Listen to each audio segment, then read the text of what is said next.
Hello, hello, and welcome to yet another exciting episode of Skeptics and Seekers. I'm your host, David the Skeptic, and I'm joined by the not so usual suspects. We have got our friend from afar, Matthew Taylor. How you doing, Matt? I'm groovy. Good to see you again, sir. Excellent. I don't actually believe they use groovy in England, do they? I do. Yeah, that's wrong. You will be reported. And we also have from a land where groovy is often used, though he has probably never said the word, Chase Tyler. Chase, how you doing? I'm doing good. Doing good. Thank you. And no, I've You're never very used the word mellow, I groovy. understand, this morning. Never Yes, I mind. tend to be.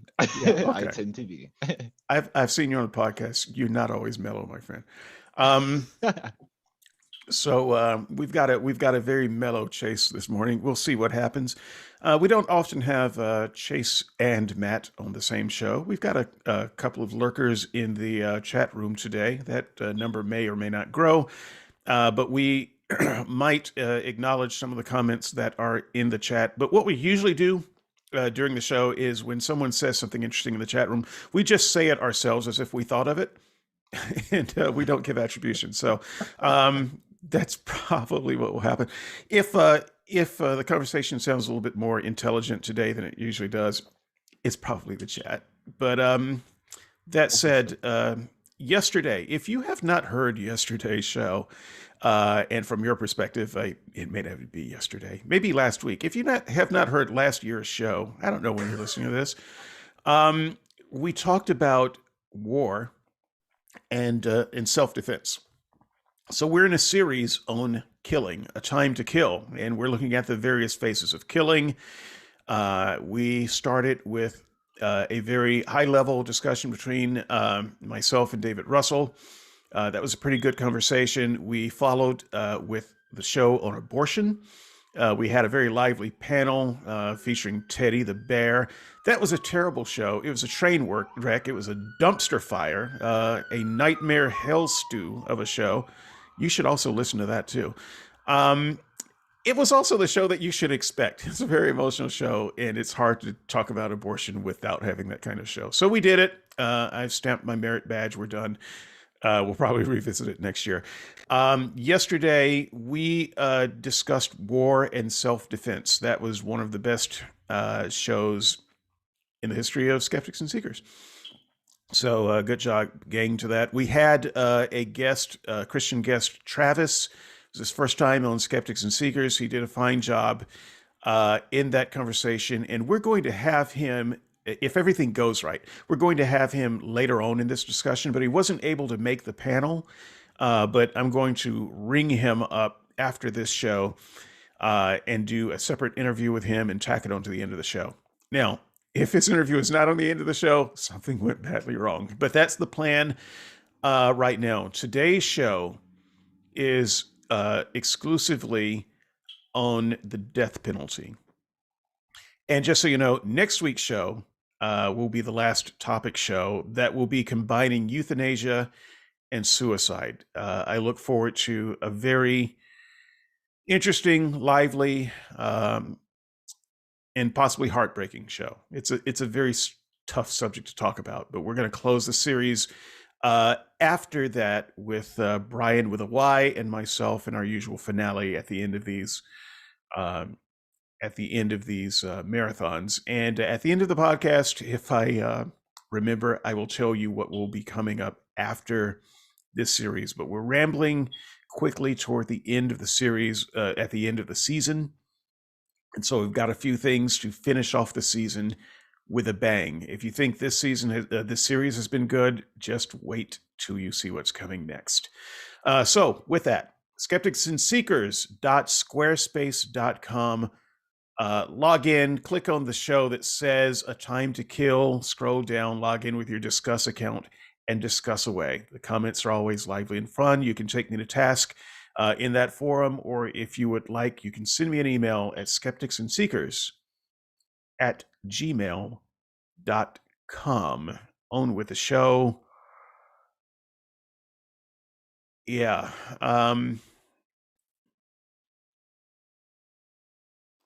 The death penalty. I'm sorry. This is such bad timing. I've I've got Siri going off in my ear, and it's really screwing with my ability to concentrate. Hello, new guest in the chat room, by the way. I am so glad to see you today. Hope all is well with you. The death penalty, capital punishment. I have an opening statement. I've been questioning whether I should even make this opening statement or not, but I think I will go ahead and start the discussion by laying out part of my thoughts here, and we'll unfold them as the discussion comes along. But the most interesting part of this discussion is probably not my thoughts on the subject. I suspect that we're all going to have very different opinions. I mean, there are only two opinions that you could have about the death penalty, if you're for it or against it, but there are a whole host of reasons how you come to that conclusion. And so I will say up front that my opinions on this subject are sometimes confusing and conflicted, but I will try to bring some sanity to it over the course of this show. And so I will begin by saying that I am in favor of the death penalty. Uh, I I promote the idea of capital punishment, and I do it with the same heavy heart as I do with war and as I do with abortion. I think it's a terrible thing, and I hate it, and I hate defending it at any level. But I don't think that I have a choice if I'm going to be intellectually honest and consistent. So I also would say that my defense of the death penalty is limited. And over the course of the discussion, I plan to talk about why the death penalty is a terrible thing and why we shouldn't do it. So it will be interesting trying to keep up. So let me begin with where I used to be on the death penalty. I've always been in favor of it, but I've been a Christian for most of my life. So as a Christian, my reasons for supporting the death penalty were as simple as you could possibly get. The God of the Bible was in favor of the death penalty. And it seemed inconsistent and incoherent to say that God is opposed to the death penalty.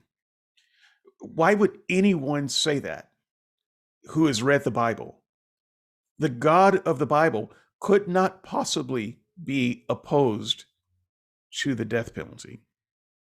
And in fact, if you look at the things that he applied the death penalty to, it's things that we wouldn't even consider applying the death penalty to today. Being gay would get you dead. Now, that used to be the case in several countries, but I think that we've mostly stamped that out in countries that anyone would want to live in. Adultery, run-of-the-mill garden variety adultery was a death penalty offense. Of course, my favorite, and I say that kind of tongue-in-cheek, my favorite would be the child or the wife or the friend who comes to you and tries to persuade you to worship other gods besides Yahweh. That got the death penalty. And in fact, it got a death penalty so bad, you were to not feel any sympathy for them. You were not to hear them out. And you would be the first hand as you gathered together a death mob to kill your kid or wife or best friend. Yours would be the first hand raised against them with a stone. So you can't possibly look at the way God punished and taught his people to punish and say this God is against the death penalty. But what happened? Well, I'm not a Christian anymore, and I don't defend any thought processes of that God. So surely I will have changed my mind about the death penalty. Well, I've changed my mind about the reasons for why I'm in favor of it, but unfortunately not for the practice itself. And The reason is very humanistic. I think that our system of justice is terrible. And I hope that we get a chance to talk about what justice means and what it is today. I think it's terrible. And when we talk about the death penalty, we're usually talking about something that is as opposed to life in prison without parole. And those are kind of the two options set before you. You can have either the death penalty or life in prison without parole. But I contend that life in prison without parole is not life at all. It's actually the death penalty. It's just a slower, more torturous death. And it's a misnomer. There is nothing about prison that evokes life. Life is what you have when you're not in prison. Life, the things that you do, where you exercise your choices and your autonomy, that is stripped away from you when you go to prison. It is not life as we know life. It is death. It is death by torture. It is death by the systematic stripping away of humanity. Prison is an inhumanity machine. It is a dehumanizing institution. And I would argue that its sole purpose is to punish by dehumanizing you, so that by the time you have been there for a while, you really are an animal in a cage. If you weren't when they brought you there, you will be after a while. And so death in prison without parole is a death penalty. And if that's the only two choices that we're given, torturous, lingering death in prison without parole, or a quick death, I'll take the bullet every time because it's the better choice. And so in that way alone, I support the death penalty as an option to that. I will have more to say about that, but I will spare I'll spare some of that for the show. And I'm going to move to Matt. I don't know if you have something prepared to say or not, but if you want to speak generally about your position and let us know where you'll be coming from today, feel free to do that now. I'm very, oh, excuse me. I'm very different to you. I'm anti the death penalty. Years ago, in a conversation at work, somebody asked me outright, when could I agree with the death penalty and when? And the answer I gave then was, in extreme circumstances, yes. And I'm pretty much the same now. In an extreme circumstance, yes, I can accept the death penalty.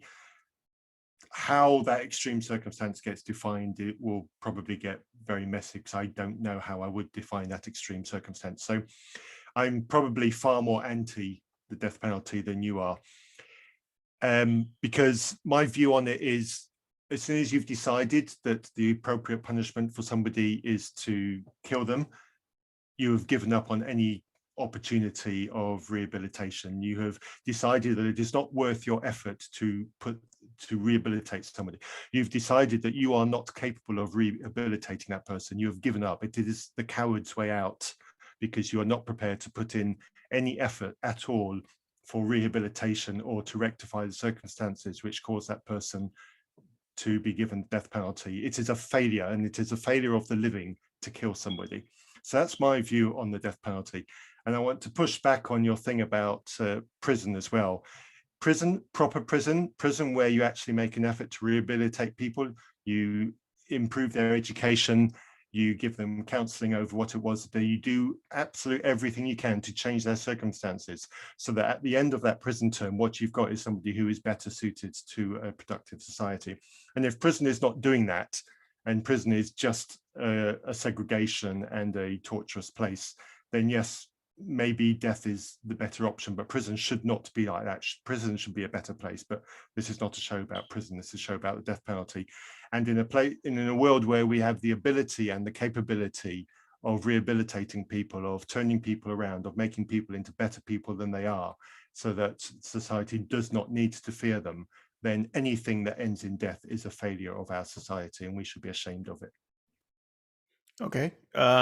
You think that we disagree, but you just are previewing some of my arguments to come.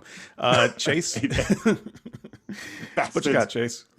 So as far as myself, I also am against the death penalty. As far as I understand, or as far as I believe, there's no reason. There's no reason to institute it ever. So even for Matthew's point of an extreme situation, I don't know any extreme situation that also equates the loss of or the taking of one's life, especially if we as most societies agree that the taking of life is wrong, period. Or killing a person is just wrong. And of course, that's like a larger discussion. I think we've had it before. But uh, as far as anything else, the death penalty is pretty much just a conclusion we've come to because we can't think of anything else, and someone shouldn't be subject to our ignorance to solving a problem. That person has a problem, and it's just our jobs to solve it. And death is just saying, "I'm done trying to solve it." There's nothing further to do. Okay. So that's a good starting point. I'm gonna break tradition. Who gives a damn about tradition? It's my show. I can do what I want to. I'm going to allow anyone in the chat, if they would like to raise their hand.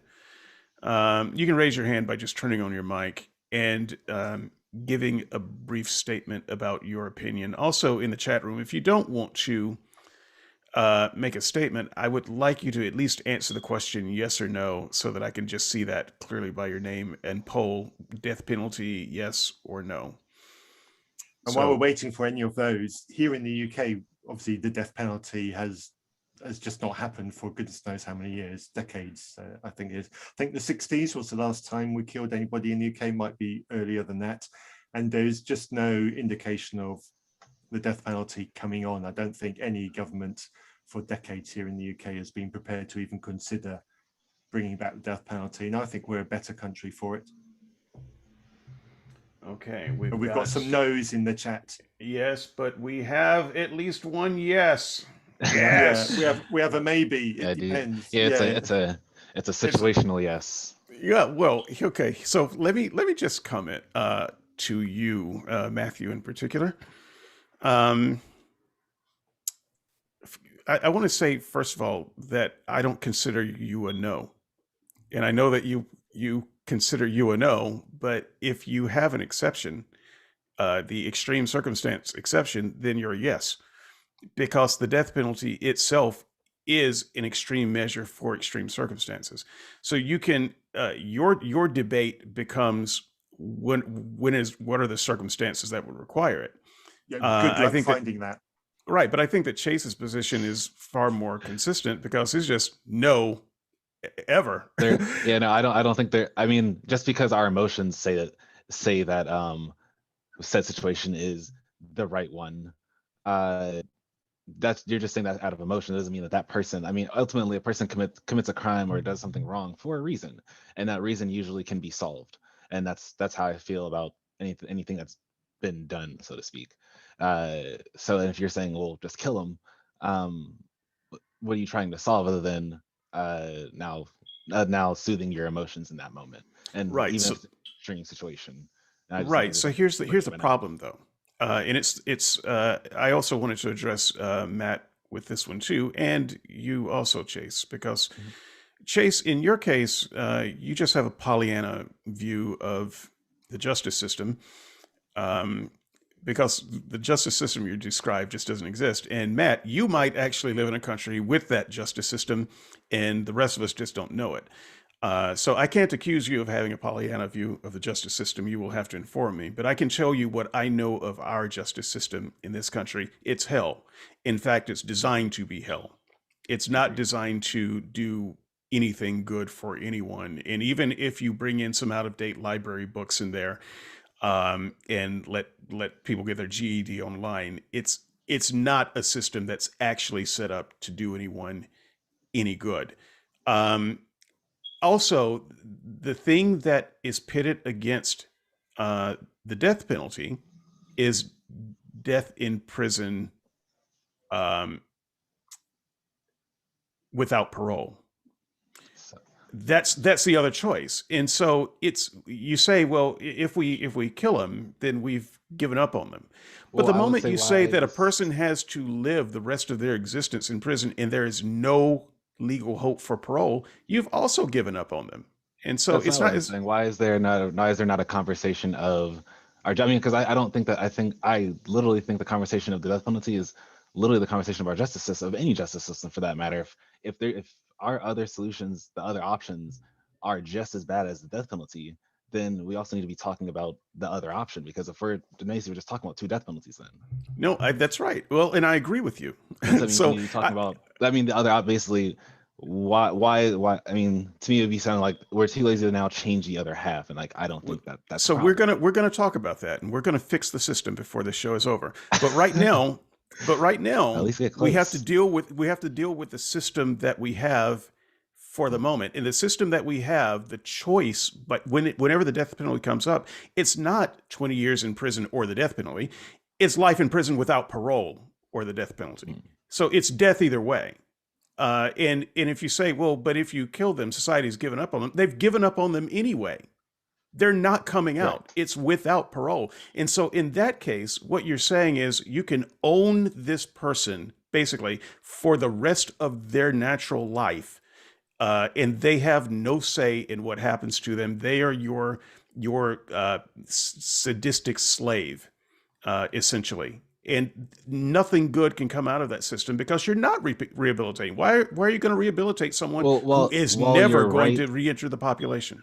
while you're right, I guess I couldn't give you a solid answer because I just don't believe that we can never talk. Like essentially, just saying that's it is saying that there is no conversation to be had on the other half. I agree with It's you. hard for me to just, I guess, I assert an opinion agree that with I you, wouldn't hold, and that even in that situation, but I this would is just the be. system we have, not the Right. system that we wish we And had. even that system we have, like, just to say that like these are the two, we're still just ignoring it. Like you just, I'm saying you really can't ignore it. There's no way around it because I essentially, if we're saying we're sentencing both persons to death, my opinion is like no, we shouldn't be sentencing a person to death. When we shouldn't be, essentially, my opinion, we shouldn't be giving up on people. And like that's essentially what you're saying is like, well, should you give up on people and give up on people? No, just no. Right. Well, those are the only two options that are usually posed with the death penalty. Matt, do you see where I'm coming from, or I do you? I do absolutely see where you're coming from, and I'm tempted to agree. I'm there's something that's blocking me from going amen to that, and it's because I have probably a more what's the word I'm looking for? I have a more glittered look on what prison should be, and prison should be a situation where yes, people are removed from society for the protection of society, but that should also be a period of time where that person is prepared through whatever means, like I said, re-education, counselling, or whatever, so that they can be a better person in society. And it may be that actually prison, our whole attitude towards prison is wrong, and that prison is seen as a retributive punishment rather than a progressive punishment. For example, somebody does a crime, this crime warrants however many years in prison, 100 death penalties, whatever it is, 100 life sentences is the sort of thing that's being handed out here in the UK. And that is what you say. That's effectively you're locked up until you die. But what is life like during that time? And I think that retributive attitude towards prison sentencing needs to be rethought. That is not the right way to go about prison. And the death penalty has come out of that.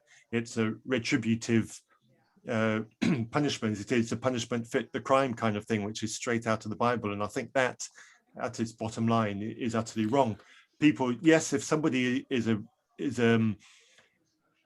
is a terrible person and has committed a terrible crime, and their mental attitude is such that they need to be separated from the population for everybody's safety, then yes, let's remove them from the population and put them somewhere. But that doesn't mean it's impossible to make them a better person for society. And if they've killed 20 people, should they really be locked up till the end of their life? Can we turn that person around and make them into a better person? And if we can, then we should entertain the conversation that that person could be released back into society, no matter how uncomfortable that might make us.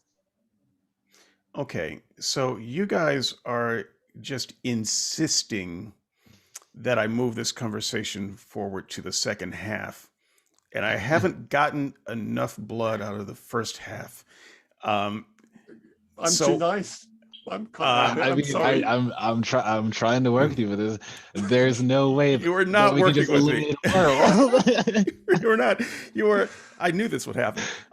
So I'm too I realistic. understand. I understand that you're both of you, and you in the chat. By the way, I see you. I see you. By the way, Matt, you're supposed to be keeping up with that. Don't leave those poor chatters hanging out by themselves. They're trying to wreck the show. I really, next season, I'm going to find a way to let everybody participate in the chat. Everybody, all the listeners. That's going to be fun. Shoot me some ideas about platform people who are technically inclined. I've been thinking about some things there. Here's the thing that I have to nail down before we move to the fantasy portion of the show.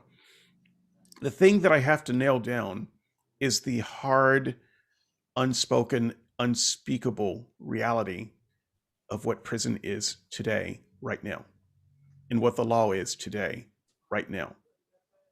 And so we do not have the luxury right now to think about what we should be doing or what we could be doing differently 20 years, 30 years later, or if we could somehow possibly make everyone see sense. We have to deal with the law right now. None of us are kings, and we cannot just snap our fingers and make laws better. So we have to deal with the now. And the now, the horror of the now, is that prison is a system, a machine that grinds away at one's humanity until it is completely stripped away. It is a dehumanizing machine. That is what it is right now. Now, maybe there are some other countries, and you can tell me, Matt, if it's different where you are.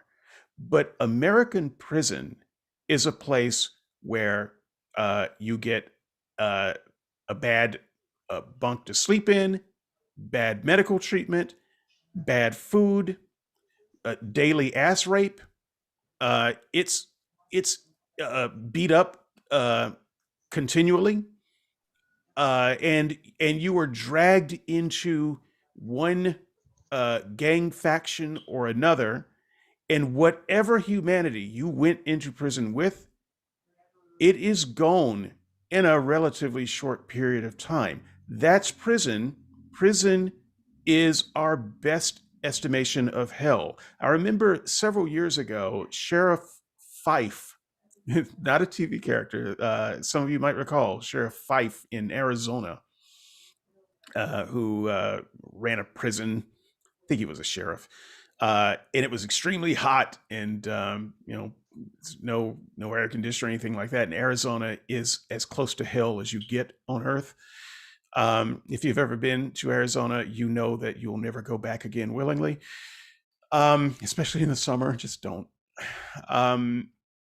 This was a feature of the prison. It was hellish.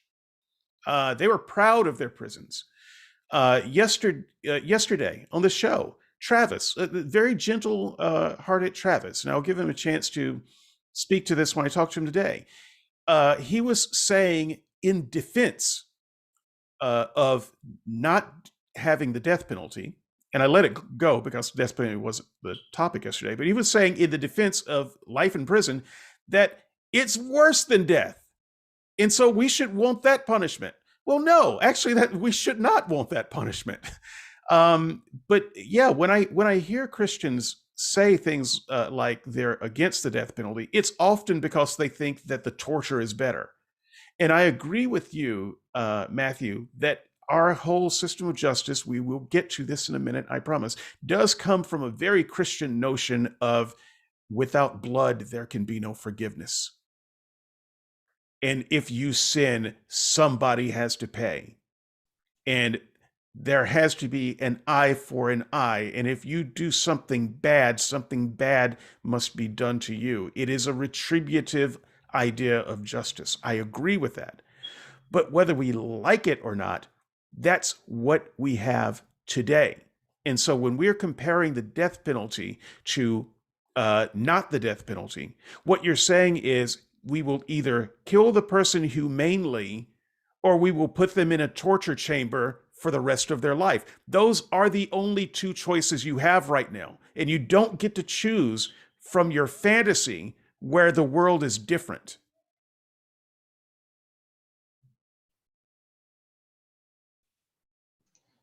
I would say it's not so much a protest of a fantasy of a world. It's saying that with that decision, I'm now taking on the responsibility of making sure that the world that I'm now making them wait for, I'm going to make happen.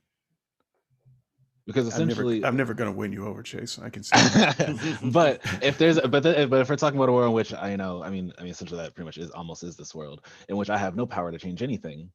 Yeah, I mean, in talks of subject, I mean, I believe that a lot of cases subjecting a person to obviously suffering is way worse than subjecting them to death, because suffering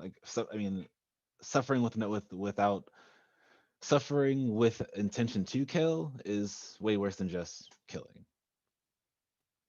Or sorry, torturing with intention to kill without with torturing without intention to kill is way worse than just killing. All right, I'm going to consider that a win. Matt, you want to join my side too, or do you want to stay stubbornly on the wrong side of the issue? It's not me who's in the wrong, but there we go.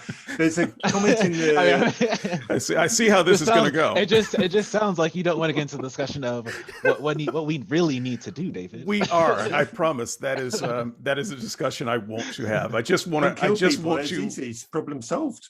I just want to fully explain to the audience where my support of the death penalty is, and so, I will spend the rest of the show unraveling it and taking it down. I promise. There's a comment in the chat that mentions the victim. If the death penalty satisfies the victim and gives the victim some kind of closure or peace following the crime, is that worthwhile having a death penalty? No. I agree. Yeah. In fact, I would say that if any part of your quote unquote justice system is to make the survivors feel better about the bad thing you did to the perpetrator, your system of justice, your idea of justice is warped. You are no better than a caveman. But isn't that part of the whole punishment thing, that the victim gets to be appeased because the perpetrator got punished? It is, but I don't believe in punishment. So now you've gone off the reservation. Oh no, I started off on the reservation, off the reservation. But we're gonna go further off the reservation. So I'm going to flip the switch and go where Chase wants to go, so that we can explore this side of it, and I think where you want to go, Matt, as well. And we will pick up with my idea that punishment is a bad idea. But what I am going to do in the meantime, it looks like you're not a parent, are you? No, but we'll discuss. There you go. You'll change your mind about punishment. Andrew has a raised hand, and I knew that he had some things to say. So Andrew, if you want to maybe cover your thoughts on the first half of this discussion, please do so, because the second half is going to go very differently. Well, I think I'll start where you just left off. I don't think I could find a place in my life where I thought there was no room for punishment of any kind. We have pain mechanisms that are built into us evolutionarily, right? To teach us what is wrong. Now, for the Christian listeners, I'm not supporting corporal punishment. What I am saying is that there are things that happen to us, and there are things that we do, as Matthew said, even with our children, that are punishment. It is designed not to be retributive, but to provide correction. So maybe you're about to draw a distinction between the notion of punishment and correction. If so, I'd be interested in that. But I'll leave it here. I will be.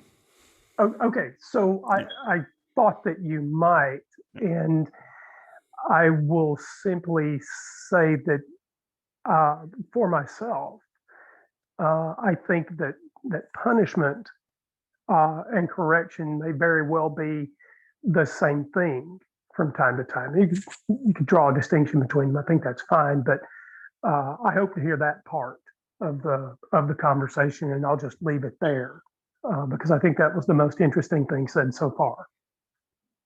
Really? 30 minutes into the show, and you thought the most interesting thing was the last thing? Okay, you may go back on mute, sir. My memory says there's only been 3 minutes of show so far. I see. The 3-minute theme has come up again. There's some pre-show, but audience, don't worry about it. Just don't. Let your imaginations run wild. Yeah. Is that your coffee with the creamer in it? No creamer. No creamer. I love the earth. Been turned. Yeah, no, this is black. Nothing white is ruining this coffee. People, I'm just repeating things. I don't put people put words in my mouth, and I just say them. Okay, don't blame me for something. Don't blame me for the things I say. Did I put the idea into your mind that being white was a bad thing? Yeah, I don't look. My wife is white, and now I don't know how I think about her. I feel so.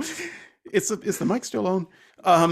So right, yeah, back to death penalty. It's much better subject. Much better. Yeah, safer. Let's keep you up in the safer.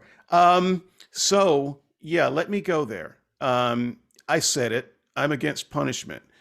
But does that mean I'm against correction? No. So obviously we're dealing with something that's maybe semantic in nature, but I think it's slightly more than semantic.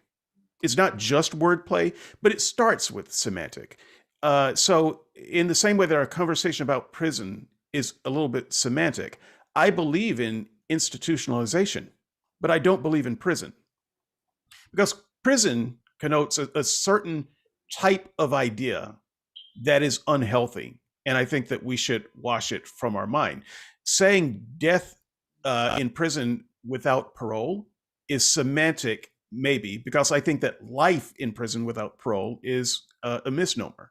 And so I think that some of these semantic differences are important. And so when I say correction or instruction, some of that might look like punishment, but it's a change of mindset. And I think that's what we have to address next here, which is the retributive idea of justice. It is the idea that if you do something bad, then what needs to happen to balance the scales, by the way, there are no scales. If you do something bad, there's no way to undo it. Okay, it's been done. Time only moves in one direction. But the idea is if you do something bad, then we're going to do something proportionally bad to you, and that will balance things out, and that equals justice. And that is punishment. If you eat a cookie before dinner and we have told you not to, we are going to get you back for that in some way and make you suffer in some way because you did a bad thing. That is what I do not believe in. And so if there is a good reason for a child not to eat a cookie before dinner, then you should be working toward that good with good reasons and good motivations. You should not be treating your child like a lab experiment, saying, well, if I give him enough electric shock, he won't eat the cookie. maybe what should happen is you should put the goddamn cookie away in a place where he can't get to it. Because what you should care about is your child not eating a cookie before dinner, as opposed to some power play of, I'm going to make you obey me. And when you don't, I'm going to zap you with the punishment zapper. And I think that that's what passes for a lot of parenting, because I hear parents talk like that. In terms of punishment in our justice system, I feel the same thing happening. It's, you did something bad, you sold some drugs to some people, and so now we're going to do something bad for you. We're going to have you dehumanized for 10 years. And so it's not something that's additive to the world. It's not something intended to improve someone. It's your zapper. You've dialed in the right amount of zappage for sold some drugs to some people. That's just the wrong idea to start with, and you're never going to get a system of the kind of justice that we are thinking about on this show if your underlying idea is you do something bad, so we do something bad to you in return.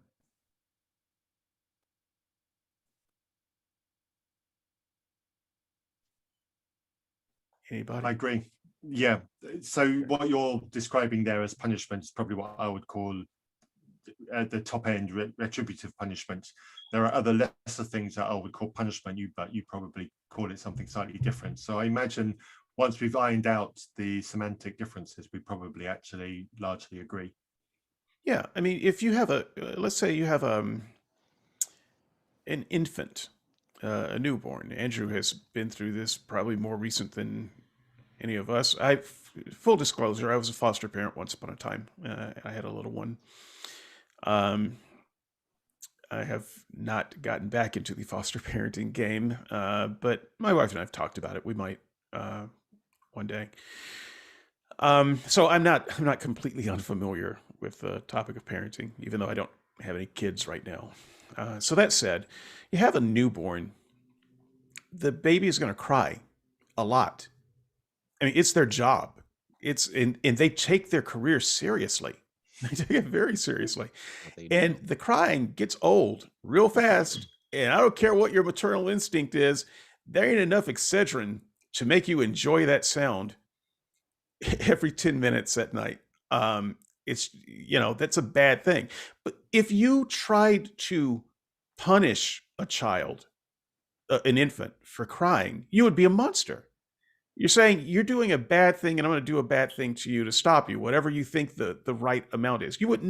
No one would ever do that who is fit to be a parent. Now, what they might do is try to settle the child's fears or pains or whatever the child is experiencing so that they are not crying. But it's not, I'm going to stop you I'm going to get you back for what you're doing. And yet 2-year-olds sometimes cry. And we start feeling different about it because, well, they're 2. You should know better. Shut up, you little monster. We go from, oh, you sweet little thing, what can I do to shut up? We call the 2s terrible, the terrible 2s. And, they get to be 5 and they're having, some type of emotional crisis. And then we're, it seems like as we progress through life, the parent forgets that it's not about doing a bad thing to your child to make them stop doing a thing. It's about meeting the need that the child has so that they don't need to do the bad thing. And we forget that as children get older until before you know it, it's all just punitive. And I think that is backward and twisted. I would love to hear from one of you who has children, not you, Chase, because you don't have any. No, you have probably never been a foster parent. I'm just gonna take a guess on that. Andrew, you want to come back in on that? Is there ever a point, if we can say retributive punishment is wrong at infancy, that it becomes right at some point in the future? No, it never becomes right not only have I got experience of being a parent, I've got experience of being a child. And I was brought up in quite in a missionary environment in Zambia. It's been mentioned multiple times. The boarding school I was at in Zambia had very strict punishment regime. And I spent a lot of my preteen years in fear of doing the wrong thing in case I got punished. And that was not only at boarding school, but also sometimes at home. And I vowed that no child of mine would ever suffer like that, the way I suffered, because it's not a pleasant experience living in fear that you might accidentally do something wrong and then get punished for it. That is not a pleasurable experience to live. And I have gone out of my way to have a child that does not have a life like that. And I believe I'm right that my daughter is a much happier teenager than I ever was. And that is absolutely the way I want it to be. Yeah, I just want to echo every bit of that. The idea that as a parent, I would somehow get even with my child for doing something that I thought she shouldn't do is repugnant to me. And I hope it's repugnant to everybody listening that has children. And if it's not repugnant to you and you're considering having children, please don't. There is, even if you call it punishment, you can call it correction, not punishment or whatever, but whatever it is, when you take corrective action against your child, the root of that idea should never be retribution.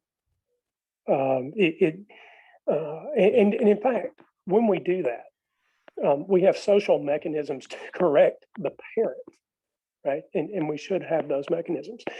However, I will say that there are times as a parent when your child maybe is not crying, but whining, right? And we do want to move children along through their phases of childhood so that they're not crying for the moon, so that they're not doing things that are unreasonable, right?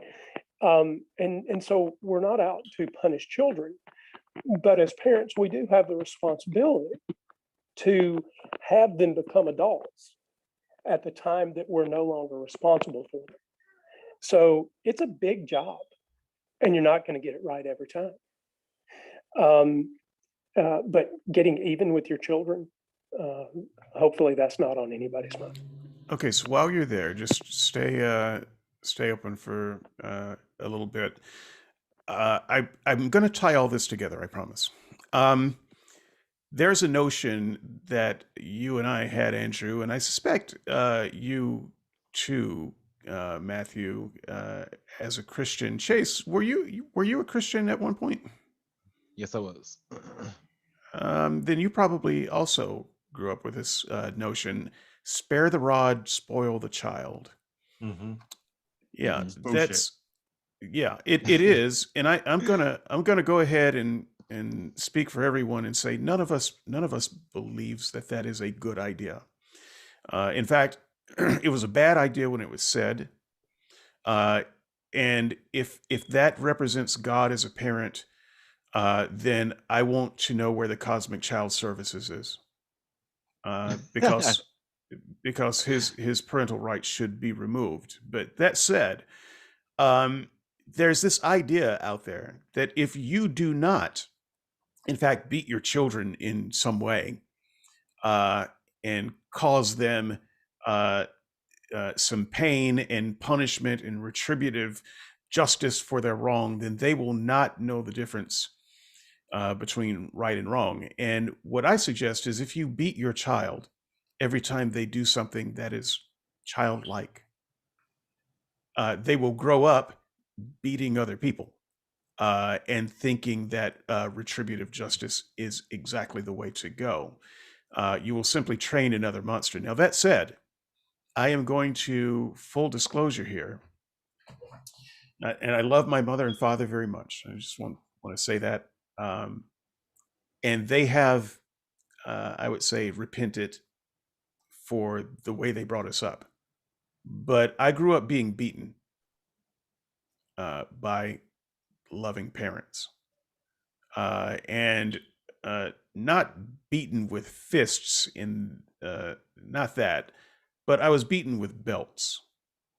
We just call them whippings.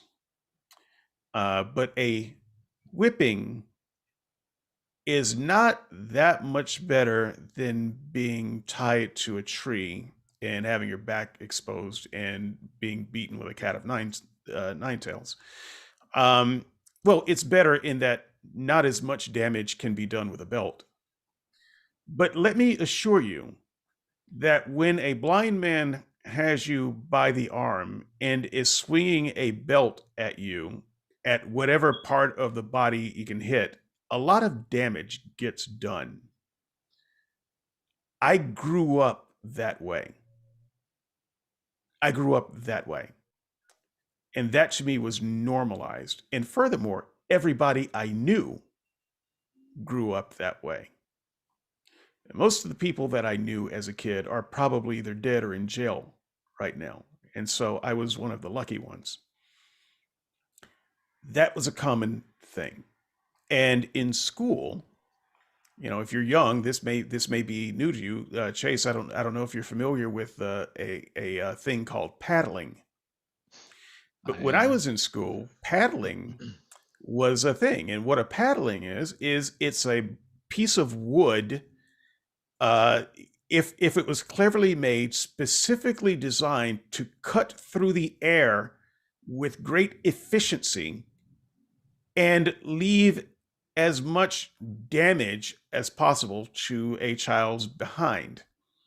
And you issue as many strokes as you possibly can until you become exhausted. And then you release the child and they have been properly punished. Where I grew up, parents were in favor of paddling. In fact, they used to say things like, if you get a paddling in school, then you're going to get a whipping when you get home. And so it was always double trouble. This is how I was raised. Andrew, you were raised at least part in the same place and time as I was. We moved around a lot, but same region. What was your experience? And you don't have to talk about it if you don't want to.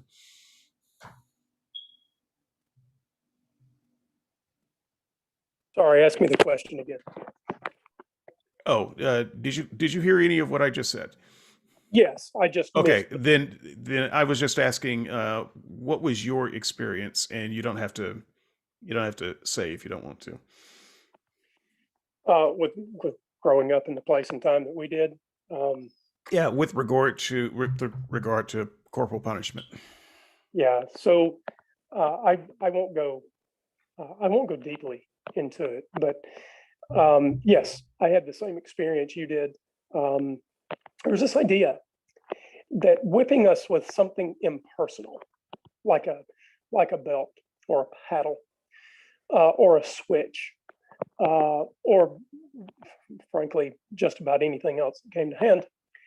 There was this notion that as long as a parent or a teacher or a neighbor or a parent of a friend, right, as long as they did it with something impersonal, the beating was somehow better. That the child wouldn't make the same connection, right? The same emotional connection between you're the person that is supposed to be guiding me, certainly, but also demonstrating good example for how to live as an adult, right? And so there was this silly idea, at least in my view, it's pretty silly, that as long as you're hitting a kid with a belt or a switch or a paddle, it's better than hitting them with your hands. Right. And notice the language that we use: whipping, paddling, switching.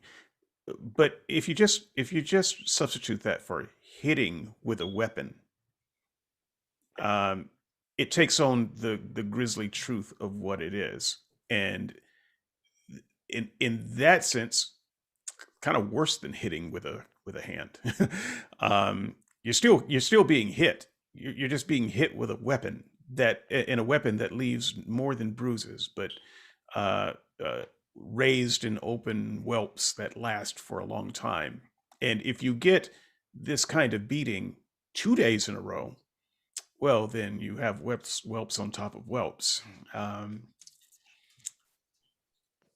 Anyway, I interrupted you. Go ahead. Well, I don't have much more to say about it except this. There will be plenty of people listening who will think that I'm wrong. But when we see a child crying, most of us object and think that child should be comforted. That whatever is causing the problem should be solved. I find it incongruous as a parent to think that that I should somehow feel differently if my child is crying and I'm the one that caused it because I hit her. It is just the most cognitively dissident idea that I have in my head, that I would normally correct why she was crying.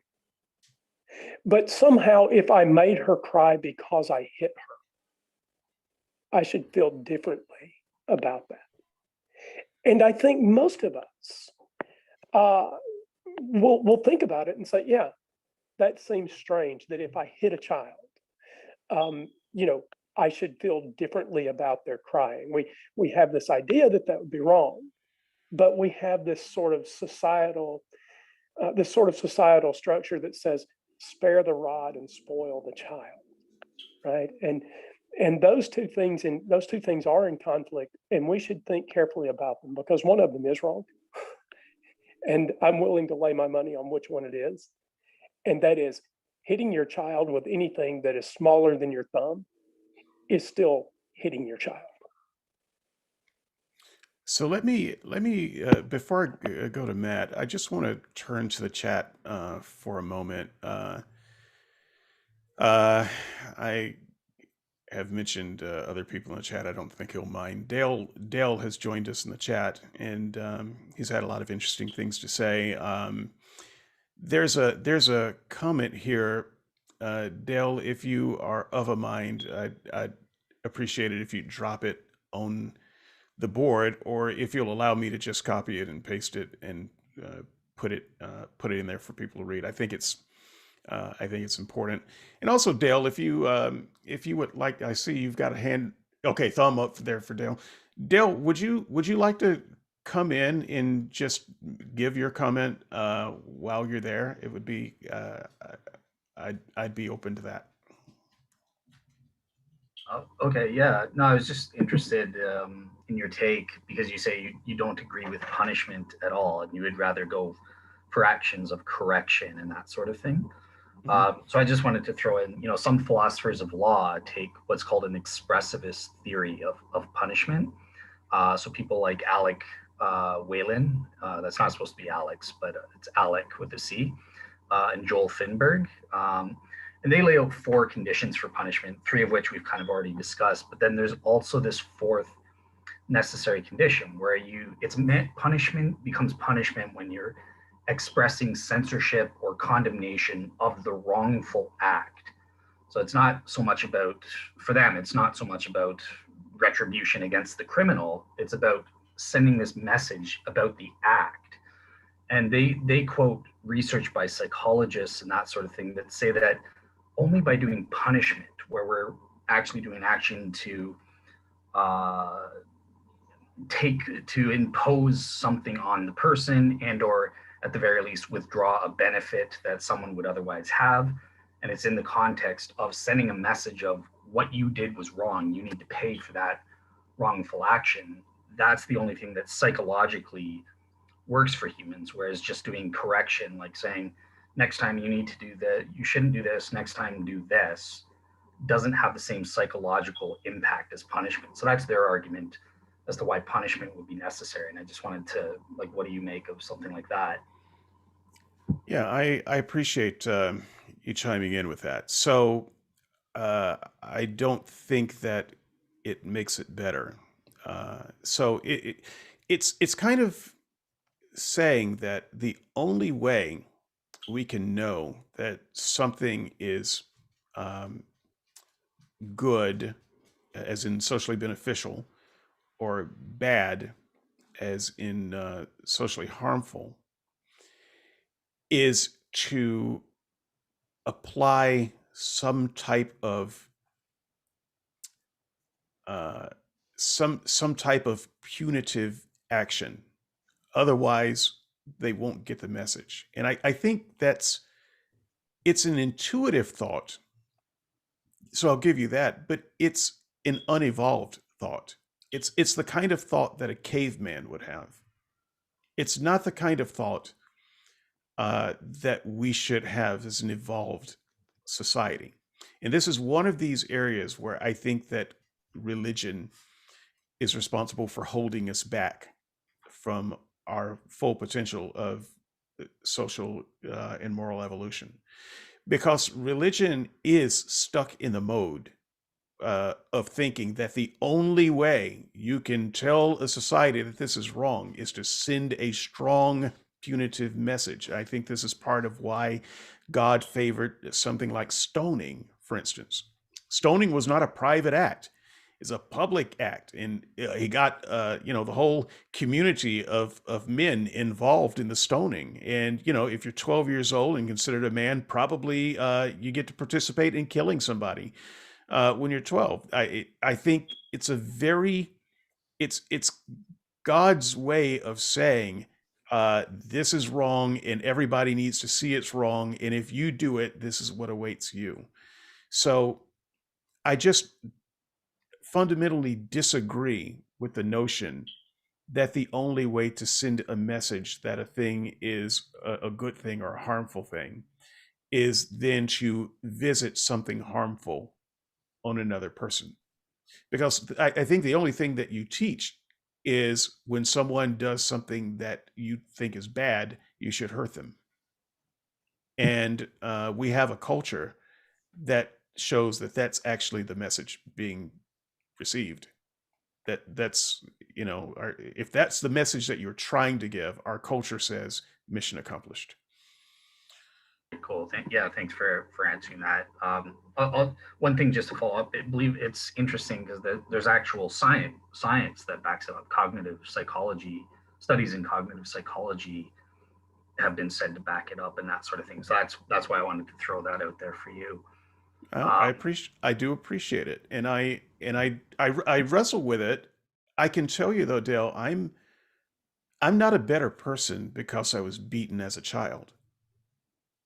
I'm a worse person. I can think of several ways that I'm a worse person because I was beaten as a child. And so I did learn a lot about what my parents thought was wrong, but I didn't learn what was actually wrong. I just learned what they liked and didn't like. It's a little bit like a person who trains a dog but who doesn't know anything about dog training. And so you can beat a dog into behaving the way you want the dog to behave. That can work. But the dog doesn't actually learn anything except what triggers you and what doesn't. And what we're trying to do with humans is do something more useful than that. We're trying to help people become complete and fully emotionally, morally mature.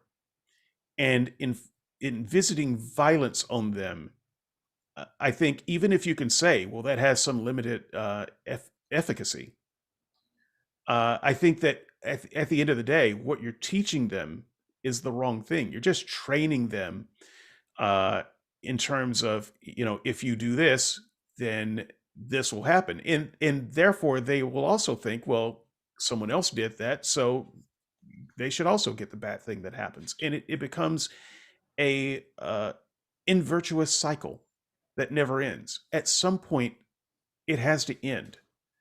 And we have to stop. We have to put down the justice zapper that says, you did this bad thing, so we'll dial up this much zap. Hey, Matthew, I haven't heard from you in a bit. Somebody earlier on in the chat said something about Norway having a maximum prison term of 21 years. So excuse me. While the other chat's been going on, I've just gone and done a quick fact check on that, and that does appear to be the case. But what I have also brought up, and I've not had time to read it, so if you put into your search engine of choice the phrase, how Norway turns criminals into good neighbours, you'll find a 2-year-old article on the BBC News website talking about the Norway system. It confirms 21 years as a maximum prison sentence and goes into what it is that Norway does to try to turn criminals into good neighbours. Like I said, I haven't read it, so I don't know what the content is. I don't know what surveys or studies they might reference during that article, but it just seemed like something that is worth reading, and certainly in the context that we're on. So I just wanted to draw attention to that. Okay, I appreciate that. I had, in preparation for the show, thought about things like maximum sentences and would that solve the problem? So, Chase, we're getting into your part of the show where I know you wanted to start with, but we're getting there now as we round the final lap. It is this idea of, well, what if we set aside the death penalty, and what if we also set aside death in prison with no possibility of parole? What if we made it 20 years? In fact, 20 years was the number that I was playing with in my mind. If we do not reform the prison system, I think we would be creating an even bigger mess if we did that. And so the first thing you have to do is reform the system. And that's what we're about to talk about. But if you just send someone to an inhumanity camp for 20 years, and then you release them back out in society, you have not helped them or society. What you have done is you've made a monster, and then you've put him out on the street. Yeah. And the thing that I want people to think about in this reality of prison, I've had a little bit of familiarity with prison. I've never been to prison, the big house per se, but I have been in jail for something that I didn't do. I was there for 3 days before I was let go. That's a story I don't talk about too much, and I'm not going to give you the details about it now. I would say that race may have played a part of that, but that's a story for another time, I think. But my father was heavily involved in prison ministries, and I've done work with and around prisons, although prison ministry wasn't my particular focus. I've been a part of it loosely and around it a lot. So one of the realities of prison is something that people almost never think about, which is release from prison. So let's just imagine for a moment, you've gone to prison, you've been there for 20 years, and you get the call and you're finally released. Yippee, I'm free. Your first reality is you have no clothes. Second, you have no money. Third, you have no job. Fourth, you have no transportation. Fifth, you have nowhere to lay your head. You are outside of the prison, and what some places do is they'll provide you with a bus ticket to somewhere. But even so, when you get off the bus, you still have none of the above things that I've mentioned. What are you most likely to do when you find yourself standing outside of the jail with nothing? Well, the only thing you can do is try to collect, because you have no money, someone from your past life that might take you in for the night. If it's not a parent, it's probably going to be with the criminal element that got you in jail in the first place. Also, you have gotten to know many criminals in jail, and some of them have gotten out before you. And you've learned some useful skills while you're in jail that will be useful in your new life. Like, for instance, what job are you going to get so that you can pay the rent of the apartment that you don't have and can't get? Well, you probably, I suspect they're taking applications for drug dealer. There are some gangs that could probably use a hitman. All kinds of good career options for you. You can maybe go knock over a liquor store and get a little money so that you can find somewhere to stay the night. Your options are so limited in our current system, by the way, may be different in other places. I hope it is. That I don't, once again, the 20-year option only works if you change the very idea of what prison is.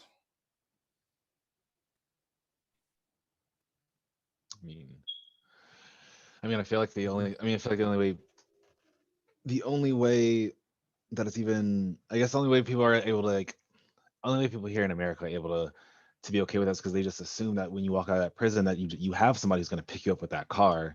And I think really it's just there's never a conversation or realization that not almost a lot of people don't have somebody, especially like in today's age when you're talking about 20 years of removal, and no one ever brings up the fact that in that 20 years it's not like you're in there learning what the world is continuing to change. Like you get maybe bits and snippets, but phones is a simple, like in a year a phone changes. So you come out one day with a click phone, next thing you know you're touching a screen. Like touching a screen, like I'm always amazed. I myself regularly use it. I just got a new phone the other day and it does like 10 other new things I didn't know that Android phones can do. A person in prison was picking up a singular, a company that doesn't even exist anymore, a flip phone, and now they're talking about the iPhone X, whatever. And so, I mean, yeah, I don't even see how there's even a realistic idea of how a person can think to be a part of society again when the idea of taking someone out of society completely takes them out of society and whole part. What's it like over in Britain, Matt? What happens when a person gets out of prison after 20 years? I absolutely do not know. This is probably something I need to find out. I've got no experience of our prison system here in the UK. The only thing I know categorically that's different to your prisons is that our prison system is not run by private companies for profit, which I think is. What, do you think that's a better thing? I think that has something to do with the cyclical process that we've definitely developed. That's for sure. Something about the. I mean, I know people who have been in there for just less than 20 years who like they're good, like they've easily go right back because just like what David said, they only people they know is people from there, and the system set up to say you shouldn't be interacting with them, which is I don't know how you can say that when you know that that's the only people that they know, and also we loosely define once at that point once you've committed a crime and been gone to the prison system, now we really loosely define like how stringent we're going to be on the people they're interacting with as far as crimes go and how far back we're looking at. Like a person literally can be, if we want to be petty enough here in America, we'll find the friend that has jaywalking that they're staying with and say, oh, time to go back. You messed up your parole. We do have a parole system here, but I just don't know what the rules are about it at all. I would hope that there's some kind of preparation period for people before they come back out of prison. That they give an advance warning and that there's time spent with them, that maybe some effort is put into finding either somewhere to live or talk to somebody about a job. I would hope that these things are in place. Certainly if I was in government or had a position in government, that's the sort of thing I would want to see put in place, but I genuinely have no idea whether we have that in place here in the UK. Right. Well, your state of being unaware about that reality is not unique. People aren't aware of the reality here, except for the fact that there are a lot of people here who knows someone who's been in prison. And they know someone who's come out of prison. That's the only way they actually know the reality of it. It's a hidden thing that we don't talk about. And so let's go ahead and round the corner and build a better society, shall we? So let me finish my thoughts on this by explaining why the death penalty is a bad idea and why I'm against it after spending the whole show defending it. So I agreed with both Matt and Chase at the beginning of the show, but I thought there was a lot of ground that we needed to cover before we got to where we are now. And so where we are now is allowing ourselves to step back from the current reality and looking forward to what could be and imagining what should be a better system, a better way of doing it. So for me, it starts with removing the concept of retributive justice altogether. In the same way that we don't beat a newborn for crying, I don't think you should beat a 16-year-old for stealing. There are problems, there are underlying problems that cause all of those things. And that doesn't change as a person grows older. It's just that at a certain age, we stop caring about the underlying problems. And so I would desire a society that does not stop caring, as ours tends to do. Secondly, I believe that we should remove the term prison because of its bad connotations and its connection to punitive, retributive behavior. And I don't know what word I would put in its place, but I'm going to use the word institution for now. And I believe that there are people, many people, who should be, I'm going to remove the word sentenced, because once again, that has those connections too, who should be assigned to life in an appropriate institution. And when I say life, I'm not saying it euphemistically like the people who say life in prison without parole. I'm talking about actual life. And by life, I simply mean the best possible life that a person in their condition can live that would be good for them and society. It's the best possible life we can give a person. Now, I know that when a person has committed a crime, especially a crime that harms you or someone you love, the last thing you're thinking about is, how can I give this person the best possible life? But I think that we have to round the corner of our moral evolution and begin to think that way, because it's clear that the best possible life for someone who is, I'll use loosely the term criminally insane, the best possible life for them is not a life where they are hacking and slashing and slaying and raping in society. That's bad for them. It's bad for society. That's not a good life. But the best possible life for them is also not a hellish torture chamber of a cage that they have to be in for the next 40 to 60 years of their death. So it's always with a mind to this new institution that I am thinking of as, what can we do, to rehabilitate this person, to save this person from whatever it is that's wrong with them. If we recognize that we have not the technology to do that, then it's a matter of saying, okay, well, if this person is going to live, what is the highest level of life they can achieve? And then we figure that out and we try to set that up. Now, I think there are reasons why we don't do that. There are two reasons mainly. The first reason is because we're just animals. We are animals, and we don't want someone who's caused us to suffer to have the best possible life. And I think that's part of it. We just have that retributive mindset that says you are going to burn in hell for that. And we want to make sure that happens. The second thing is, even if you wanted to create a world like an institution like what I'm thinking of, it's expensive. It's expensive. You think that your 27% tax rate is high now. Oh, this kind of institution would be very expensive. because we are also bumping up against some of my notions, what I've spoken of in other shows about the minimal minimal unit of humanity that we would allow.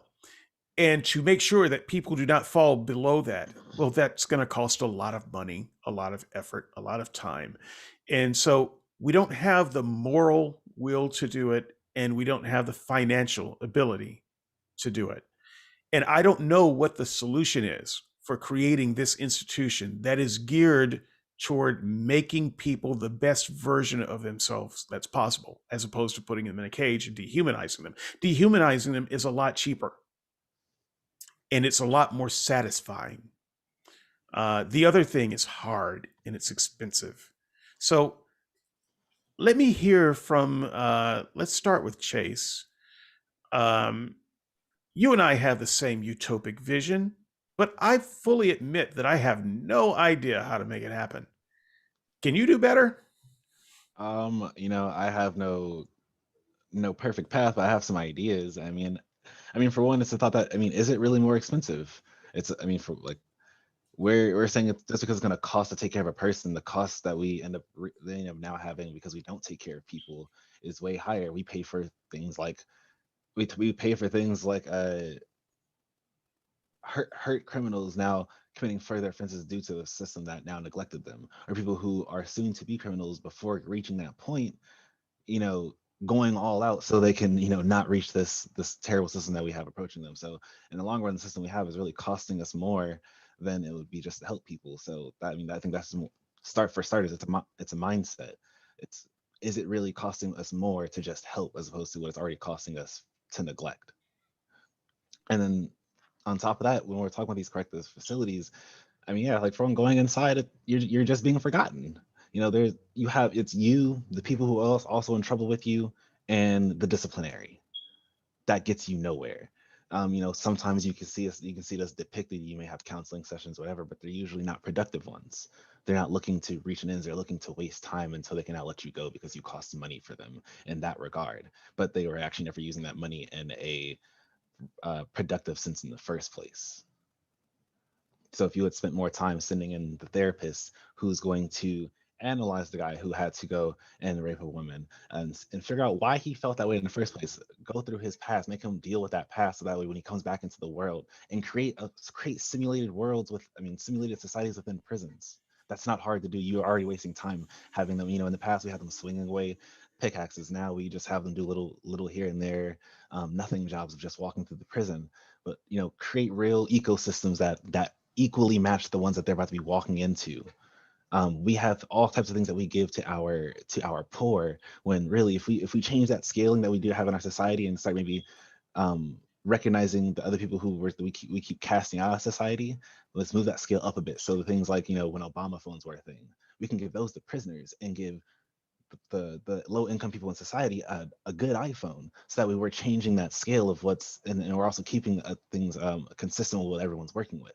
People aren't having these huge gaps in what everyone's working with to be considered an equal member or a contributing member of society, or having the capabilities to even do so.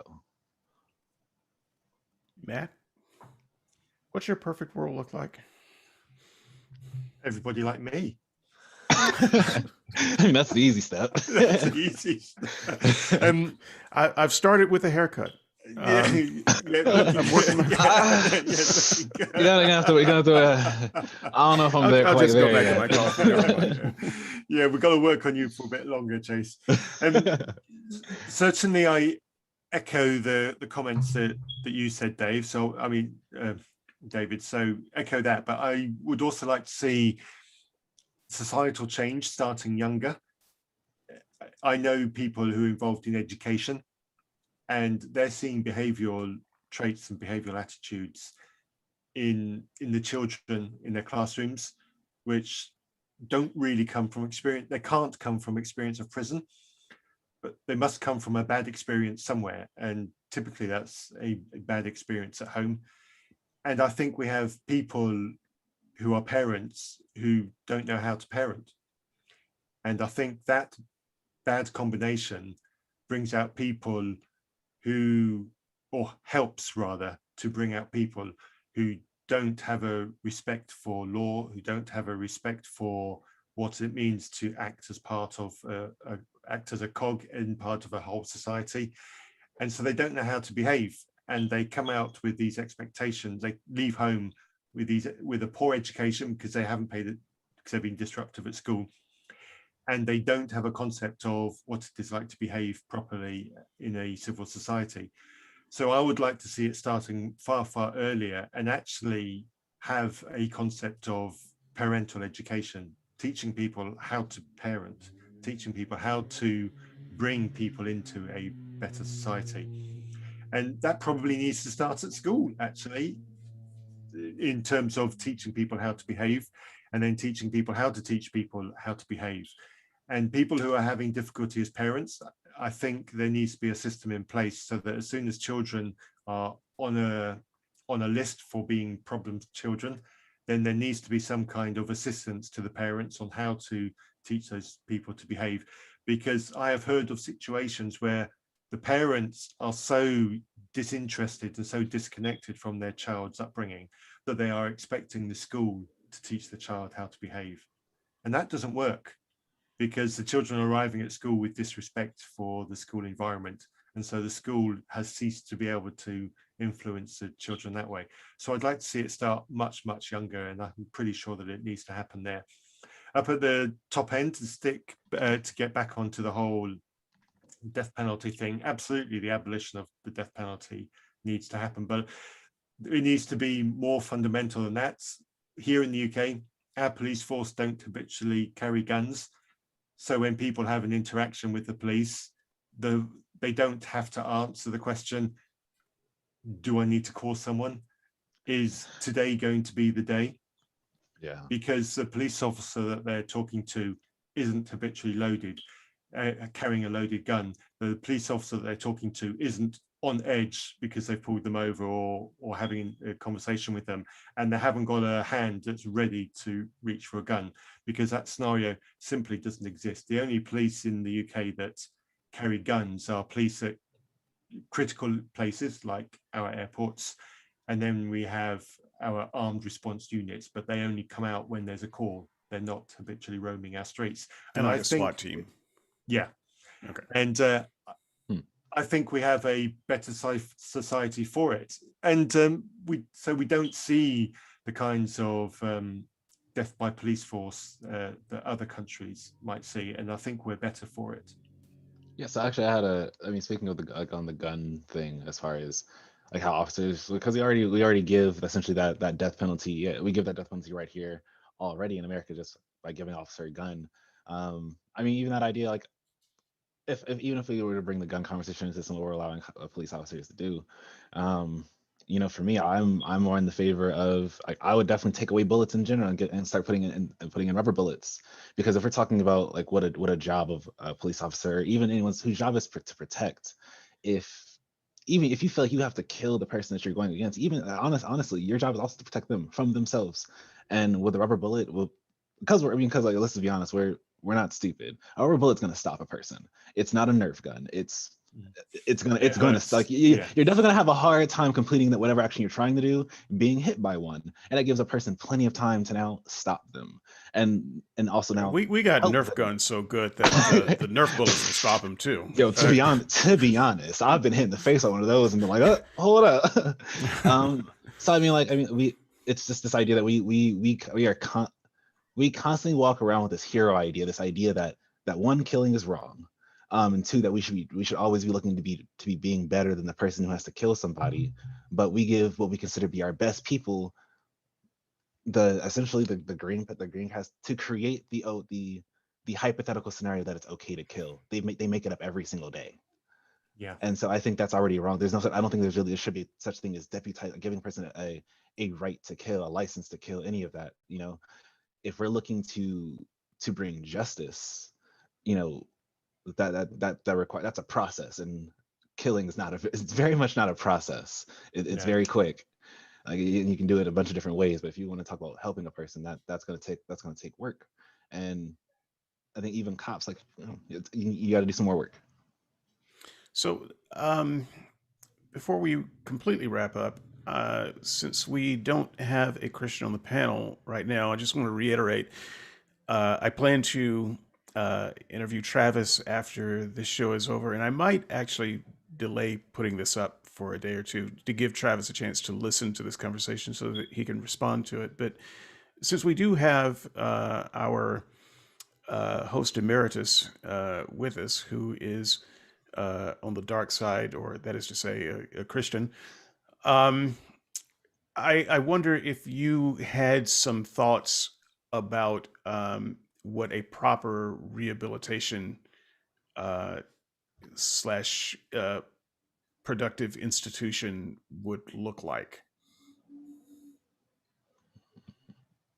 Um, yeah, like obviously I don't have the details spelled out. I think that there's a lot of stuff that one needs to know. One needs to be an expert or informed to, have a good answer to this. But yeah, sorry to disappoint you guys, but I think that you guys have raised a lot of points that I think is important. There, it does need to be. I'm a consequentialist, despite how I'm coming across in the comments. I don't believe in a retributionist justification for punishment. So I think that we are, by punishing people, we are trying to achieve certain beneficial consequences. And I think there are four of those. So there's, deterrence, quarantining dangerous people from society and that sort of thing, reforming the criminal. So, David J. and you guys have spoken to certain measures that might foster, that goal. But in addition, I think what retributionists are going for is there's this consequence of reforming the victims, and that's what I really think that retributionists are really wanting to do with this. It's by seeing justice served, it reforms or it restores the damage done to the victim. So these are the four beneficial consequences that we're trying to achieve, and we should adopt policies that are aimed at achieving those consequences. How would that come across in terms of details? I have no idea. I don't work in the, in that system. I leave it to the experts to kind of go over the details as to how we would work that out. But yeah, I think that we have to have these goals, these four goals in mind, and do the best we can to achieve those. In terms of the death penalty, again, I'm going to disappoint you guys. So my answer was yes and no. It depends. So I'm a Canadian. The death penalty is abolished for us. We don't have a death penalty at all. And I think that's good. I don't think that I'm not advocating to bring that back and that sort of thing. But I think that there can be circumstances that justify it. It's in the Bible, and I think it's not good, but I think that that's morally permissible. We had to do that. Otherwise, justice wouldn't be served at all. And, we just have dangerous people going around killing people. We'd have serial killers going free and just doing their thing with no way to stop them or prevent that sort of thing. So in certain circumstances, you have to do that. They didn't have prisons. They couldn't lock people up in a institution that could reform them for life and that sort of thing. So if we do have the means to not to use the death penalty, we should do that. We should uphold the principle of life preservation, but sometimes in certain circumstances it's necessary. We don't have the option. It's not practically available to us to avoid using the death penalty. So that's what I meant by yes and no there. Okay, so as you know from your time with me, I am itching to take you up on the theological side of that Okay. and beat you senseless. But That was I a am going to response. Oh. I'm going to reframe. I'm reframing. This is the reformed me. You see, I've been in jail and I'm reformed now. I will no longer abuse Christians for their bad theology. Yes, I will, but not on this show. Look, look for me in the comments. I'll have some things, and thank you for sharing that perspective. I do appreciate that. I would say that for some of my time as a Christian, I would have agreed with all of that. So I am being biblical then. So yes, yeah, it makes sense from a biblical perspective. but you have to ask yourself the next question of, does the biblical perspective make sense? So in terms of the whole, retribution for the purpose of reform, I will respond to that briefly because I don't need to get into theology about that. I would just say, from a practical standpoint, I think I would see that point better if I saw evidence that it worked. But the evidence of my own eyes and of my own 51 years of life experience says that that harsh prison sentences and bad prison conditions don't make for a better society. Any more than arming everyone with guns does not, in fact, reduce gun violence. It seems to increase it. So where there are lots of guns, there's lots of gun violence. And where there's a lot of retributive punishment, there's a lot of need for retributive punishment. And when I look at other countries, and occasionally I run across a statistic here and there when I'm doing my job, it seems like the countries that do not have death penalties, or that do not have policemen running around with guns and are ready to dole out instant justice, have less crime. And so it would just seem that the human experience has put a different spin on that this idea of retributive punishment in sending a message doesn't work. What seems to work is having less of that. So that may be counterintuitive, but that's the evidence that we have all around us. I just for the sake of fairness, I'll let you come back on that, and you can have the last word on that. So yeah, so I would just say I disagree that the facts on the end are that reasonable punishment, right? So like I would agree that yeah, maybe there's reforms. It's we're not accomplishing the goals with the system exactly as it is now. There could be improvements that need to be made. I would definitely agree with that, that we could do better. But in terms of the overall principle that more leniency allows less crime or less repeat offenses or something like that, that's complete bunk. And I've seen that.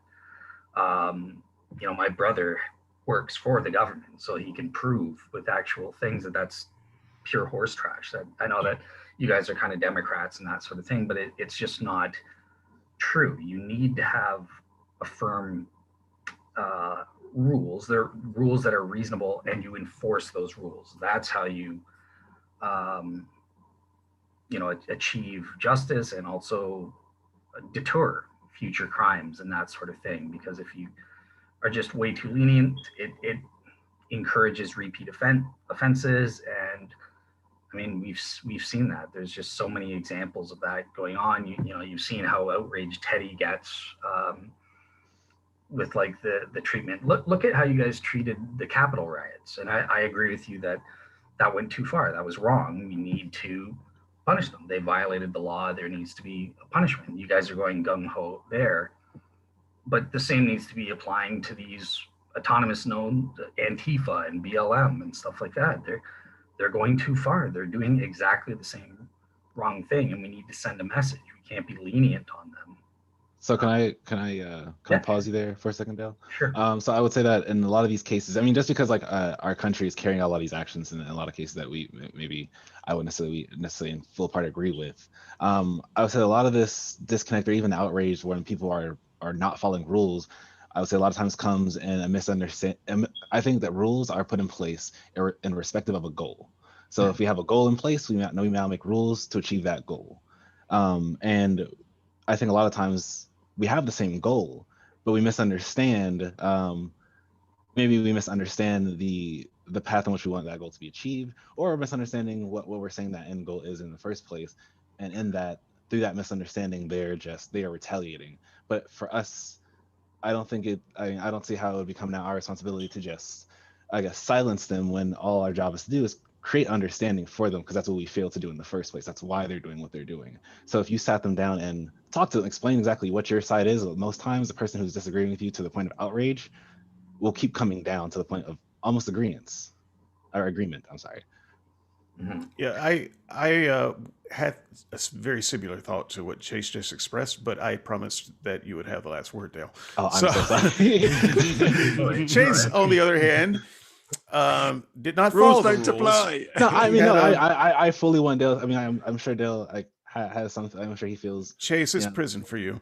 Yeah, Yeah. I'll just say, so agreeing with Chase just very quickly, we haven't been representing the retribution. Even myself, I've misrepresented them in doing the case. Like the retributionist sees, they're kind of like a deontologist in morality, rule based. It's good in and of itself to punish. It's not even about vengeance or something like that. That's how we've been sort of presenting them. It's kind of this rule based. It's good in and of itself to punish an evildoer, and that sort of thing. Whereas with punishment, I agree with you guys. I'm totally teleos based, end goal based. I don't think punishment in and of itself is good, and I would probably disagree with a lot of Christians on that front. So we do need to achieve that end goal. I agree with Chase on that front. I would just say though, by taking this, we have these rules, and these rules are supposedly conducive to achieving these good ends. It doesn't have to be necessarily that punishment is shutting them down. So we can punish them within the letter of the law, whatever is appropriate for whatever they did, and still listen to their message. It doesn't have to be one or the other. But now we're instilling a sense of fear. They're not ready. When we punish people, you're now teaching them that when you do something, a bad thing is going to happen. When all that's happening is when a disagreement happens, an understanding should come with that, not essentially. I'm really not a rod. I just don't have another way to put it. Like so we're just saying that we should give them a rod and understanding, but we also know that in understanding, the rod makes understanding a lot harder.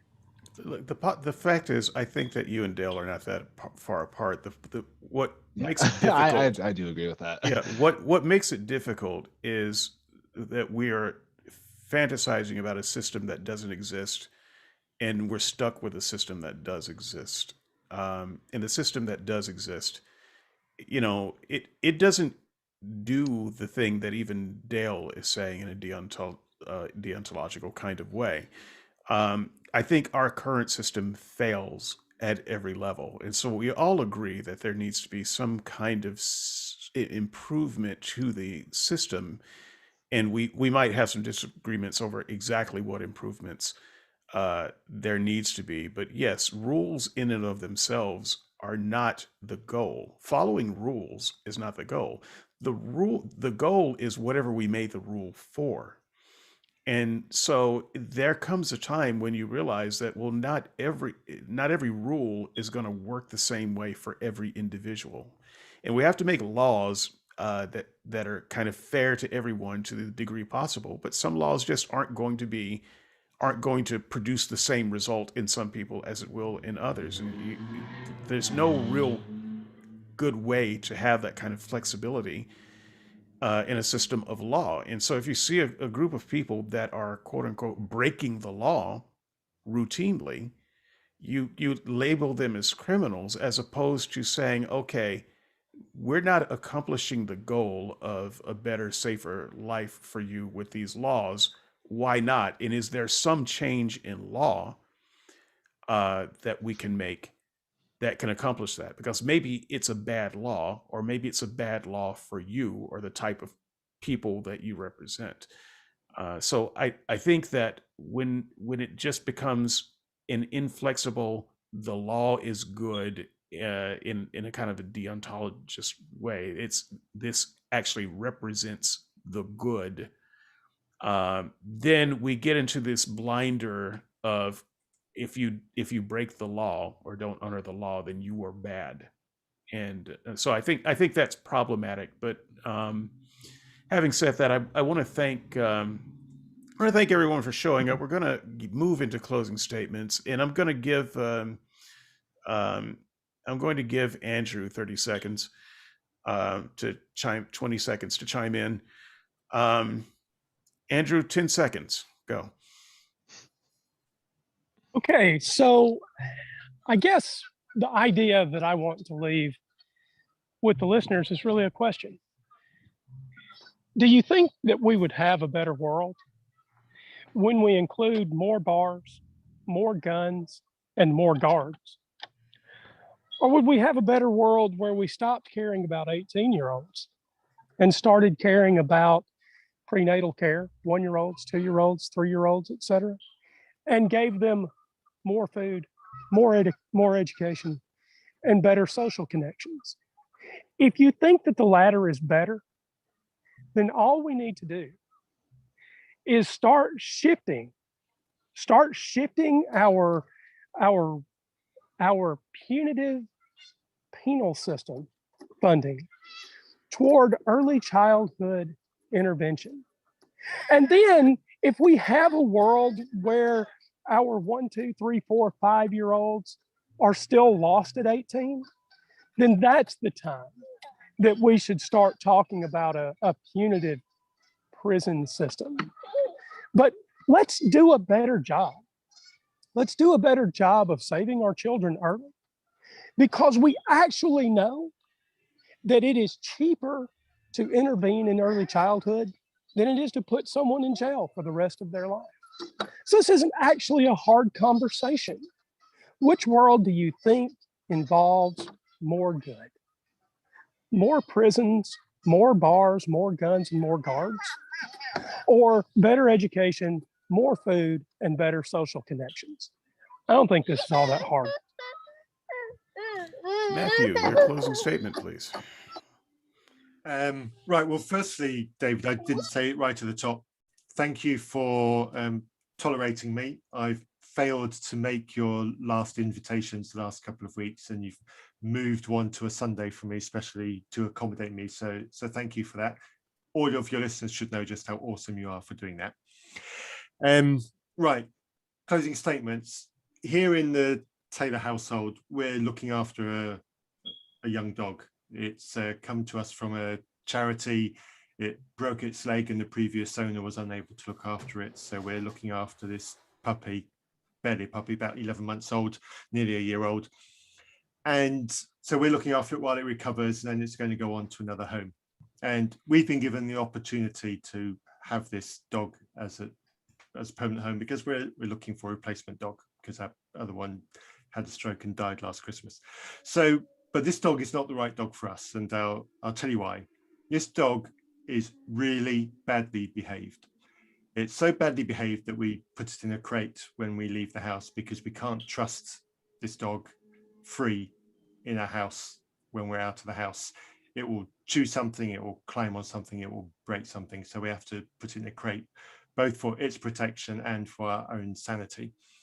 This dog is so badly behaved, it doesn't come when we call it. We can hold a treat out, and unless it particularly wants some food, it just won't bother coming when we call it. Walking on a lead is utterly terrible. It just has no control whatsoever. It is this way, that way. It's all over the place. And there is no way we're going to let this dog off a lead, because we have absolutely no idea what will happen. We don't trust it. This dog is so badly behaved that when we're in the living room and we're just relaxed as a family, in order to get some attention, this dog will leave the room, go and find something, either a shoe or a food container off the counter or something from the washing basket, bring it back into the living room, and then start chewing on it in front of us. It won't have the decency to go and do its naughty deeds out of sight. It will come and taunt us with its naughty deeds. And then on top of all of that, when we tell it off, it goes submissive, and it has a submissive we reflex.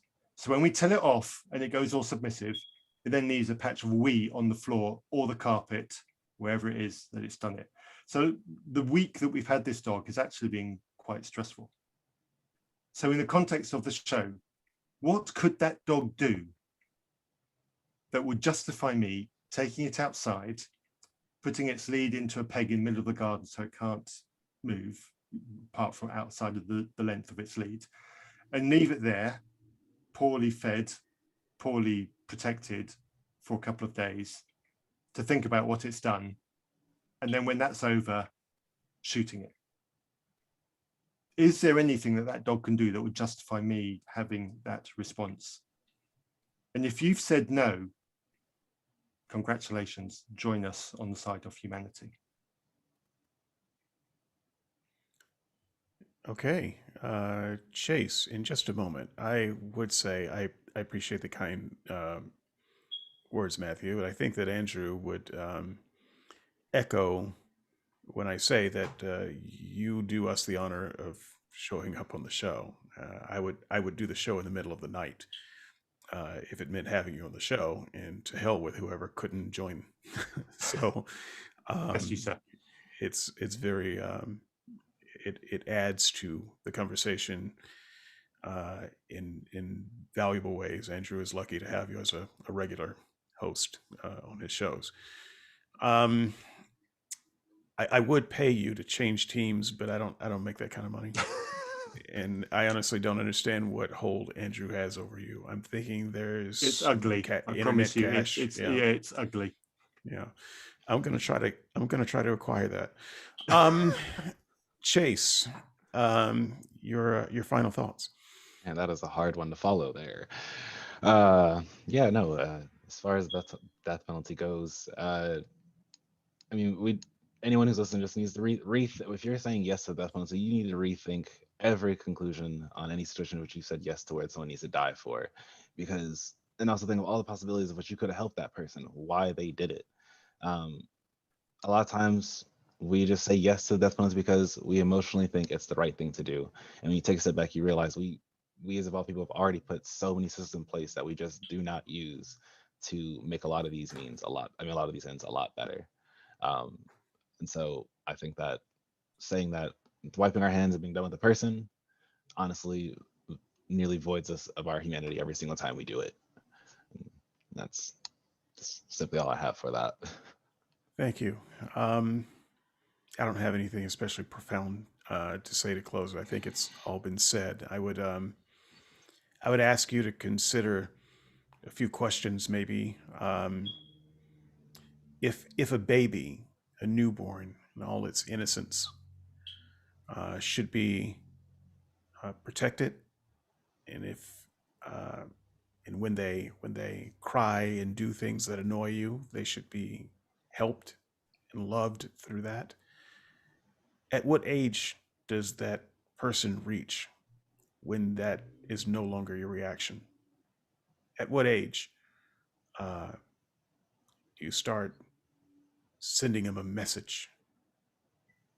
At what age is it okay to hit them to make sure that they get it? Well, maybe not two. Maybe you're human enough to say, no, not two. They're still too young, too innocent.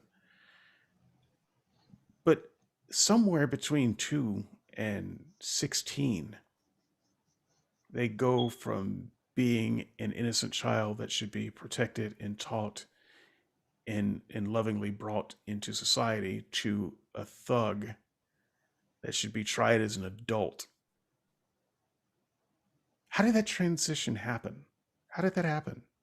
Where, philosophically, where does that transition in your mind take place? If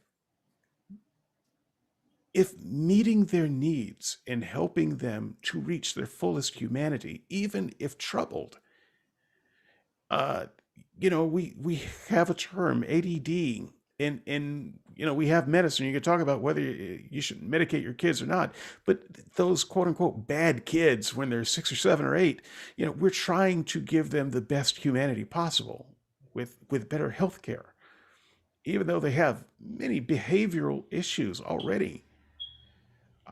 When does that change? When did that change? When does it flip over to, we are going to try to give you the best humanity possible, to, we're gonna punish you? I don't know. I don't, philosophically, practically, I don't know when that switch flips, when it should flip. I don't think it should flip. And if it never flips, and if we always look at a human being as a person with needs, and when they have a problem, they're a person with needs that aren't met, and that we as a society should try our best to find ways to meet those needs so that that person and every other person has the best humanity possible. When that becomes our goal, I think we no longer need discussions about the death penalty or prison. And I appreciate that. I appreciate the input of everyone involved. I really appreciate you chiming in, Dale. I know that you have very limited time for this kind of thing, and then you get drawn into the board, and then people abuse you. I'm thinking of myself mostly, but and then, I'm but safe. I have no Discus account right now, so I'm safe for the time being. They're easy to make. They're easy to make. I have good old Sarah harassing me by email right now. So just if you see someone on the board with a account name saying "Easy Discuss account," it's probably Dale. So I'm just saying, putting that out there. But I really appreciate you working through the issues that you have to join us when you can and talk about this stuff, especially when it's unplanned. And I appreciate that. Next week, we will be rounding the corner on this particular series. We will be talking about an issue that's even more sobering, if you can think of that, than this one. And that's suicide and euthanasia. I put them together because I think they're two sides of the same coin. Anyone who'd like to be on that show who's not already in the email chain, raise your hand on the board. Just leave a comment, skepticsandseekers.squarespace.com, or send me an email, skepticsandseekers@gmail.com. We're going to talk about that. We're going to wrap the season up with Brian and I with a finale. After that, I'm going to try, if you're listening, David Kimball Cook, I'm going to try to squeeze in a show. So we're talking about 2 weeks after this one, roughly, to get back to the historicity of Luke Acts. That's a show that I've been promising to do, and David Kimball Cook is the person to do it with. We had a conversation similar to this before, and we've been waiting for the right time for a round 2. I want to squeeze that in just as kind of a palate cleanser between series, because the next series after this one will be the sex series. And it will not be the kind of juvenile,